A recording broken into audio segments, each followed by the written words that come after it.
오늘은 죽으면 죽으리이다 라는 제목으로 함께 말씀을 나누려 합니다. 이 에스더는 바벨론 제국의 뒤를 이어 페르시아 제국이 지배하던 시대에 살고 있던 인물입니다. 페르시아의 첫 번째 왕이었던 고레스는 당시 포로로 잡혀온 유다 백성들을 고향 땅으로 돌려보내는 역할을 했습니다. 그 고레스 왕의 명령에 따라서 바벨론 땅에 포로로 잡혀있던 유다 사람들 중에 일부는 다시 고향 예루살렘으로 돌아가게 됩니다. 그리고 그들은 유다 땅에 새로운 공동체를 세우게 됩니다. 반면 오늘 본문에 나오는 이 에스더를 비롯하여 그 포로 지역에, 바벨론 지역에 여전히 계속해서 살고 있던 백성들도 있었습니다. 그들의 숫자는 그렇게 많지 않았습니다. 자신들을 해치려는 그런 위협을 또 느껴야 했습니다. 그런데 지금 이 에스더가 살고 있던 한참 훨씬 이전에 이스라엘은 북이스라엘과 남유다로 나뉘어져 있었습니다. 북이스라엘은 아수르에 의해 멸망되었고 남유다는 바벨론에 의해 멸망되었습니다. 그런데 이 바벨론에 이어 나온 이 페르시아 나라는 당시 아수르와 또 바벨론이 차지하고 있던 모든 지역을 거의 합병하게 됩니다. 그리고 이 페르시아 제국의 영토에 에스더가 살고 있던 시대에 당시 페르시아는 가장 넓은 지역을 또 차지했습니다. 따라서 페르시아 제국 전역에서 이 당시 이제 본문에 나오는 하만이라는 사람이 유다인을 멸절하려고 하는데 그것은 유다 민족 전체를 말살시키려는 그런 결과를 가져오는 것이었습니다. 오늘 본문은 그렇게 유다 민족 전체가 목숨을 잃을 수도 있는 그런 위협 속에서 그런 죽음의 위협을 무릅쓰고 당시의 왕이었던 아하수에로 왕에게 나아갔던 그런 에스더의 이야기를 다루고 있습니다. 에스더는 왕에게 나아가서 그 유다 사람들이 완전히 멸망할 수도 있는 그런 위태로운 상황에서 자기의 민족을 구해내게 됩니다. 특별히 이 에스더서의 특징 중에 하나는 하나님이란 단어가 단 한 번도 등장하지 않는 성경입니다. 그러나 우리는 본문 곳곳에서 그 역사의 배후에서 하나님께서 역사를 주관하시고 섭리하시며 인도하신다는 것을 우리는 발견할 수 있습니다. 오늘 말씀을 통해 역사의 주관자 되시는 하나님을 발견하는 저와 성도님들 되시기를 주님의 이름으로 바라겠습니다. 먼저 이 에스더서에 나오는 그 등장인물들을 잠시 살펴보려 합니다. 에스더 당시의 그 페르시아 왕은 바로 아하수에로 왕입니다. 앞서 유다 백성들을 고향 땅으로 보낸 첫 번째 그 고레스 왕에 이어서 세 번째 페르시아 왕입니다. 그리고 에스더는 왕후, 즉 아하수에로 왕의 부인입니다. 원래 왕후였던 그 와스디가 폐위되면서 전국에서 왕후를 모집하게 됩니다. 바로 그때 지금 에스더가 왕후로 뽑히게 되었습니다. 그리고 당시 지역에 모르드게라고 하는 유다인이 살고 있었습니다. 모르드게의 삼촌의 딸이 바로 에스더입니다. 즉 모르드게의 사촌 여동생이 바로 에스더입니다. 한편 이 아하수에로 왕이 당시 모든 관리들 중에 가장 지위를 높였던 인물이 있는데 그가 바로 하만이라는 사람입니다. 하만은 모르드게가 자신에게 절을 하지 않는 것으로 인해 매우 분노했습니다. 그래서 하만은 그 모르드게가 유다 민족이라는 것을 알고 나서는 모르드게뿐만 아니라 유다 민족 전체를 말살시키려는 그런 계략을 세웁니다. 이 소식을 들은 모르드게는 굵은 베옷을 입고 재를 뒤집어 쓰며 대성통곡하게 됩니다. 그 일이 이제 에스더 왕후에게 들리게 됩니다. 그러자 에스더는 사람을 보내서 모르드게에게 무슨 일이 있는지를 알아보고 합니다. 모르드게는 에스더에게 나아가서 자기 민족을 구해달라고 부탁합니다. 그러나 에스더는 처음에는 머뭇거렸습니다. 왜냐하면 왕의 부름을 받지 않은 지가 벌써 30일이나 되었기 때문입니다. 그리고 당시의 규례상 왕이 먼저 부르지 않으면 먼저 나아갈 수 없었기 때문입니다. 왕의 부름이 없을 때 왕에게 나아갈 때 반드시 죽는 규례가 있었습니다. 그러자 모르드게가 강력하게 말합니다. 오늘 본문 에스더 4장 14절 말씀에 보면 내가 만일 잠잠하여 말이 없으면 유다인은 다른 데로 말미암아 노임과 구원을 얻으려니와 너와 내 아버지 집은 멸망하리라. 내가 왕후의 자리를 얻은 것이 이때를 위함이 아닌지 누가 알겠느냐. 모르드게가 지금 에스더에게 다시 한번 강력하게 설득하고 있습니다. 앞서 에스더서에는 하나님이란 단어가 한 번도 등장하지 않는다고 말씀드렸습니다. 그런데 오늘 모르드게의 이 말 속에서 우리는 하나님을 간접적으로 볼 수 있습니다. 모르드게는 역사를 주관하시는 분이 바로 하나님이심을 신뢰하고 있었습니다. 하나님께서는 자신의 백성을 결코 버리지 않으시고 보호하신다는 그런 믿음이 모르드게에게 있었습니다. 그리고 지금과 같은 이 위기 상황을 극복하기 위하여 지금 에스더가 왕비가 된 것이라고 말하고 있습니다. 모르드게는 하나님의 섭리와 하나님의 인도하심 가운데 에스더가 왕비가 된 것을 확신하고 있습니다. 하나님께서는 에스더가 페르시아 제국의 왕비가 되도록 섭리하시고 인도하셨습니다. 따라서 에스더가 이러한 왕후의 특권을 누리게 된 것은 개인의 이익을 위해서가 아니었습니다. 바로 유다 공동체를 위한 섬김과 봉사를 위한 것이었습니다. 모르드게는 이렇게 유다 민족이 멸절할 위기 상황에 놓이자 에스더에게 간곡히 부탁하고 있는 것입니다. 그러자 에스더는 어떻게 반응합니까? 본문 16절 말씀 보시면 당신은 가서 수산에 있는 유다인을 다 모으고 나를 위하여 금식하되 밤낮 3일을 먹지도 말고 마시지도 마소서. 나도 나의 시녀로 더불어 이렇게 금식한 후에 규례를 어기고 왕에게 나아가리니 죽으면 죽으리이다 라고 대답합니다. 에스더는 먼저 금식을 요청합니다. 자신의 이런 죽음을 무릅쓴 이 결단을 위해 합심하여 기도해 줄 것을 요청하는 것입니다. 그리고 에스더 자신도 금식 기도한 후에 왕에게 나아가겠다라고 대답합니다. 이것은 우리의 생명의 주관자이신 하나님께 우리의 모든 문제를 맡기는 모습입니다. 에스더는 왕에게 나아가기 전에 하나님께 먼저 모든 문제를 맡겼습니다. 그런데 우리는 여기서 하나 더 살펴볼 부분이 있습니다. 그것은 에스더 혼자 금식한 것이 아니라 에스더의 시녀들도 함께 금식에 동참했다는 것입니다. 이것은 무엇을 의미할까요? 에스더의 시녀들 역시 하나님에 대한 믿음과 신앙을 가지고 있었음을 우리에게 보여줍니다. 그렇지 않았다면 시녀들이 그 유다 백성들을 구원하는 그 금식에 동참했을 리가 없기 때문입니다. 에스더는 비록 이방 나라의 왕비였지만 가까운 측근들도 그렇게 믿음으로 인도하는 삶을 살았던 것입니다. 그리고 이어서 에스더는 규례를 어기고 나아가겠다고 말합니다.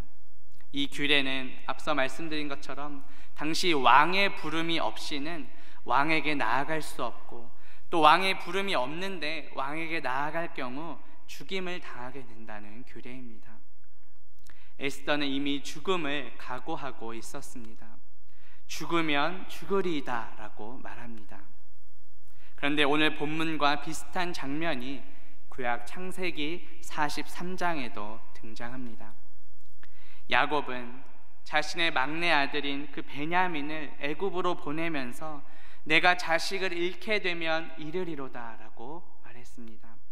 창세기 43장 14절에 보면 전능하신 하나님께서 그 사람 앞에서 너희에게 은혜를 베푸사 그 사람으로 너희 다른 형제와 베냐민을 돌려보내게 하시기를 원하노라. 내가 자식을 잃게 되면 잃으리로다 라고 말씀합니다. 그런데 오늘 본문에 나오는 이 에스더 역시 베냐민 지파에 속한 사람입니다. 에스더도 자신의 고통과 위험을 무릅쓰면서 하나님의 백성을 구원하기 위해 자신이 감당할 역할을 기꺼이 받아들이겠다고 다짐하고 있습니다. 여기서 이 죽다라는 단어가 완료형으로 사용됩니다. 아직 일어나지 않은 앞으로 다가올 미래의 일이지만 그만큼 에스더의 결단이 확실하고 확고하다는 것을 우리에게 보여줍니다. 모르드게가 에스더에게 단호한 결단을 요구하고 또 에스더 역시 이렇게 굳건한 결단을 내릴 수 있었던 이유는 바로 하나님의 섭리와 인도하심을 믿었기 때문입니다. 유다인이 그 족속이 다 멸절될 수 있는 그런 위기 상황 속에서 하나님께서는 자신의 백성들을 보호하시고 또 구원하시기 위해 지금 모르드게와 에스더를 사용하고 계십니다. 모르드게와 에스더는 그러한 하나님의 섭리와 인도하심을 믿고 순종했습니다. 그 결과 유다 백성들은 구원을 받게 됩니다. 그렇다면 오늘 이 이야기를 통해 우리에게 어떠한 적용을 해볼 수 있을까요? 오늘 본문과 비슷하게 우리 예수님께서도 구원의 역사를 이루셨습니다. 예수님께서도 하나님 아버지의 뜻에 순종하셨습니다. 에스더는 죽으면 죽으리이다 라는 그런 죽을 각오로 왕에게 나아갔습니다. 그런데 우리 예수님께서는 실제로 십자가에서 피 흘려 죽으셨습니다. 그 결과 우리 모두는 죄와 사망에서 구원받게 되었습니다. 에스더는 유다 백성을 구원하기 위해 하나님의 섭리와 인도하심 가운데 그 페르시아의 왕비로 선택되었습니다. 예수님께서도 율법 아래에 있는 자들을 구원할 그 때가 참에 태어나셨습니다.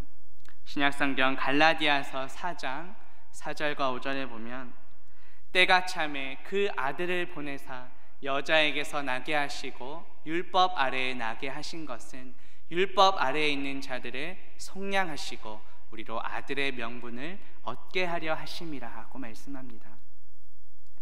에스더는 왕의 부름 없이 자기 백성을 그런 위기에서 구원하기 위해 왕에게 나아갔습니다. 그렇게 하면서 자신이 죽음의 그런 위험에 처해질 수도 있었습니다. 그런데 왕후의 자리에 오른 것이 이 때를 위함인 줄로 믿고 3일 동안 금식한 후에 기도한 후에 왕 앞에 나아갔습니다. 그 결과 에스더는 자기 백성을 위험에서 건져낼 수 있었습니다. 우리 예수님께서도 십자가가 가져올 그런 부끄러움과 죽음이라는 그런 위협적인 상황이 있었습니다. 그러나 예수님은 그 앞에 있는 기쁨을 위해 십자가를 참으시고 부끄러움을 개의치 아니하셨습니다.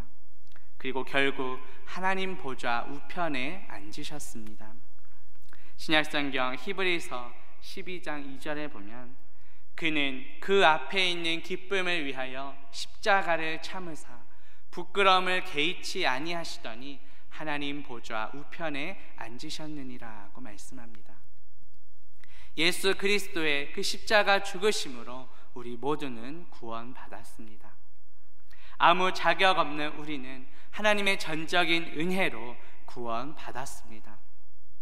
그렇다면 값없이 구원받은 우리는 이제 어떻게 살아가야 하겠습니까? 거저 받은 이 은혜와 사랑을 이제 전하며 살아가야 합니다. 에스더가 왕후가 된 것은 자신의 이익만을 위한 것이 결코 아니었습니다. 공동체를 섬기기 위함이었습니다. 유다 백성이 다 멸절될 그런 위기 상황 속에서 에스더는 처음에는 당시의 그 규례를 생각하며 머뭇거렸지만 그 이후에는 죽음을 각오하는 결단을 내렸습니다. 우리 역시 우리 공동체 안에 연약한 지체들을 돌아보는 성숙한 믿음이 필요합니다. 고린도전서 12장 26절에 보면 만일 한 지체가 고통을 받으면 모든 지체가 함께 고통을 받고 한 지체가 영광을 얻으면 모든 지체가 함께 즐거워하느니라고 말씀합니다. 우리는 모두 예수 그리스도를 머리로 하는 한 몸 된 공동체입니다. 모르드게는 에스더를 설득하면서 너는 왕궁에 있으니 모든 유다인 중에 홀로 목숨을 건지리라고 생각하지 말라, 이렇게 말했습니다. 에스더는 페르시아 제국의 왕후였지만 하나님의 백성들과 함께 고통과 아픔을 나눌 줄 아는 사람이었습니다. 자기 민족이 이제 멸절될 그 위기에 처하자 그 고난에 동참하기 위해 금식하며 죽음을 각오하고 왕에게 나아갔습니다. 우리 예수님도 하나님과 본체이시나 우리를 긍휼히 여기셔서 하늘의 모든 영광 버리시고 이 땅에 오셨습니다. 신약성경 빌립보서 2장 6절에서 8절에 보면 그는 근본 하나님의 본체시나 하나님과 동등됨을 취할 것으로 여기지 아니하시고 오히려 자기를 비워 종의 형체를 가지사 사람들과 같이 되셨고 사람의 모양으로 나타나사 자기를 낮추시고 죽기까지 복종하셨으니 곧 십자가에 죽으심이라고 말씀합니다. 예수님의 이러한 겸손한 순종 덕분에 우리 모두는 구원을 얻었습니다. 그렇다면 우리가 값없이 받은 이 구원의 은혜와 사랑을 나누어야 할 그 대상은 누구입니까? 하나님께서 이 시대에 모르드게와 에스더로 우리를 부르고 계신 줄로 믿습니다.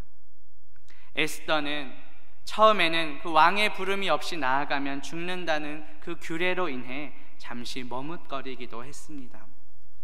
혹시 우리의 순종과 우리의 결단을 머뭇거리게 만드는 것은 무엇입니까? 우리 인간에게 있어 죽음이라는 것은 참으로 우리를 두렵게 만듭니다. 하지만 우리 예수님께서는 그 사망 권세를 이기시고 부활하셨습니다. 우리의 옛사람은 그리스도와 함께 십자가에 못 박혔고 이제는 예수 그리스도의 그 부활과 함께 영원한 새 생명을 얻은 줄로 믿습니다. 나의 생명의 주인은 내가 아니라 오직 예수 그리스도이십니다. 그렇기에 우리는 우리의 생명의 주인 되시는 예수 그리스도를 위하여 살아가야 합니다. 로마서 14장 8절 말씀에 보면 우리가 살아도 주를 위하여 살고 죽어도 주를 위하여 죽나니 그러므로 사나 죽으나 우리가 주의 것이로다 라고 말씀합니다. 우리는 무엇을 위해 살아가고 있습니까? 생명의 주인 되시는 예수 그리스도를 위해 살아가기를 소망합니다. 우리 주변에는 여전히 자신이 주인인 것처럼 살아가는 이웃들이 많이 있습니다. 자신만의 그 왕궁에 갇혀서 주변의 연약한 이웃들을 돌아보지 못하는 자들도 있습니다. 순종하고 결단해야 한다는 것을 머리로는 알지만 여러 상황들로 인하여 머뭇거리는 분들도 있을 것입니다. 에스더는 죽음을 각오하고 왕 앞에 나아가기 전에 먼저 금식 기도를 부탁했습니다. 우리 공동체도 먼저 기도로 준비되길 원합니다. 이제 오늘부터 영통자의 입주 전도도 시작됩니다. 또 3년 만에 예수 사랑 생명샘 축제도 준비되고 있습니다. 우리가 먼저 기도할 때 하나님께서 예비하신 영혼들을 보내주실 줄로 믿습니다. 나 혼자서는 힘들 수 있지만 우리 공동체가 합심으로 함께 기도할 때 놀라운 역사가 일어날 줄로 믿습니다. 우리 생명의 주인은 예수 그리스도이십니다. 에스더는 죽으면 죽으리이다 라는 각오로 왕 앞에 나아갔습니다. 복음서 여러 곳에서 예수님께서는 우리가 무엇을 위하여 살아야 하는지 계속 반복해서 강조하셨습니다. 다음 페이지 넘겨주시면 우리 마태복음 10장 또 마태복음 16장 또 마가복음 8장에서 계속해서 반복하면서 나를 위해서 사는 것이 아니라 예수 그리스도를 위한 삶을 살라고 강조하십니다. 또 다음 화면 넘겨주시면 누가복음 9장 또 17장 또 요한복음 12장에서 복음서 여러 곳에서 계속 반복하면서 자기 목숨을 위하여 사는 삶이 아니라 예수 그리스도와 복음을 위하여 살라고 예수님께서는 계속 반복하여 강조하셨습니다. 바울도 이와 비슷한 고백을 합니다. 사도행전 20장 24절에 보면 내가 달려갈 길과 주 예수께 받은 사명 곧 하나님의 은혜의 복음을 증언하는 일을 마치려 하면은 나의 생명조차 조금도 귀한 것으로 여기지 아니하노라 라고 말씀합니다. 우리에게 허락하신 이 생명을 우리 생명의 주인 되신 예수 그리스도를 위하여 사용하길 원합니다. 예수님만이 길이요 진리요 생명이십니다. 참 생명 없이 살아가는 그런 믿지 않는 가족들과 이웃들에게 생명 되시는 예수 그리스도를 전하며 살아가는 저와 성도님들 되시기를 주님의 이름으로 바라겠습니다. 말씀을 맺으합니다. 오늘 말씀을 통해 역사의 주관자이신 생명의 주관자이신 하나님을 함께 살펴보았습니다. 에스더서에는 하나님이란 단어는 한 번도 등장하지 않지만 모르드게와 에스더를 사용하시는 하나님을 우리는 발견하게 됩니다.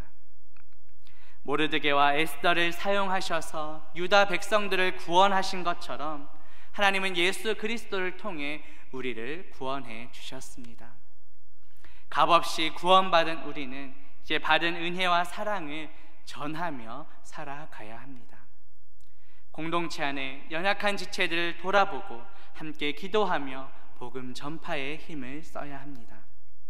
믿지 않는 가족들과 이웃들에게 참 생명이신 예수 그리스도를 전하며 살아가는 저와 성도님들 되시기를 주님의 이름으로 바라겠습니다.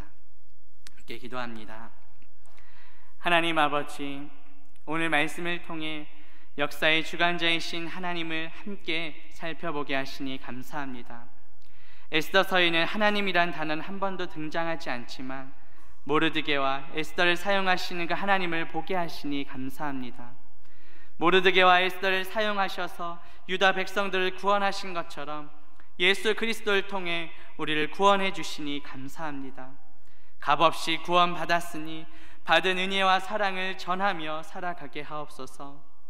공동체 안에 연약한 지체를 돌아보고 함께 기도하며 복음 전파에도 힘을 쓰게 하옵소서. 믿지 않는 가족들과 이웃들에게 참 생명이신 예수 그리스도를 전하며 살아가는 우리 모두가 되게 하옵소서. 예수 그리스도의 이름으로 기도합니다. 아멘.